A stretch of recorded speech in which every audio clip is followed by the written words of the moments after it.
Everyone, welcome back to NDC. I just wanted to record a quick video today to show you how to add a custom 404 page to your GitHub Pages website.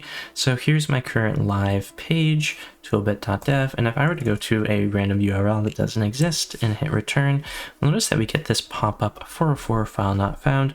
Now this is based off of GitHub's kind of default 404 page, and it kind of serves its purpose.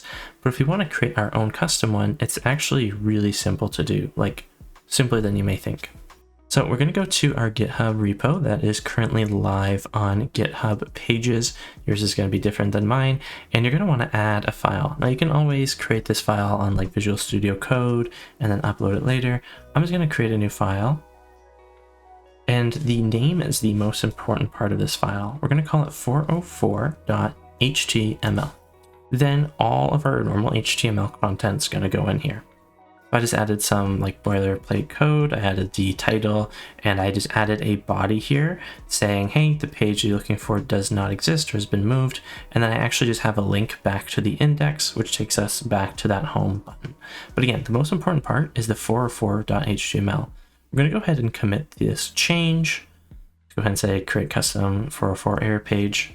Now we're going to wait a couple minutes just for our deployments on GitHub Pages to update, make sure our changes go live. Awesome, we can see our deployment has update right now. So it should be live on our page. So I'm going to go once ahead and just type some gibberish into the URL. We'll hit return.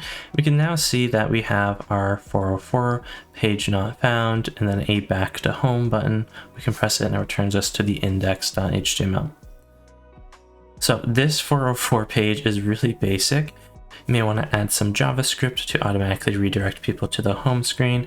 Totally up to you. I just wanted to show you how easy it is, because all you do is you upload or create that new file of 404.html. Once you've done that, you are absolutely good to go.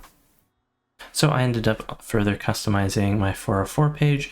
I made it feel a lot more appropriate for the website, and there's even an option to go back to home, open tools, quick access, the header and footer. So it's totally up to you. But again, this all just gets redirected from that 404.html file. Super easy to add. I just wanted to create this to show you that extra little bit of polish. Now I am hosting mine on a custom domain, but of course this would work on any GitHub Pages that you have successfully deployed. Hopefully you found this useful and can create your own custom 404 page. Otherwise, dream big, code bigger, and we'll see you in the next one.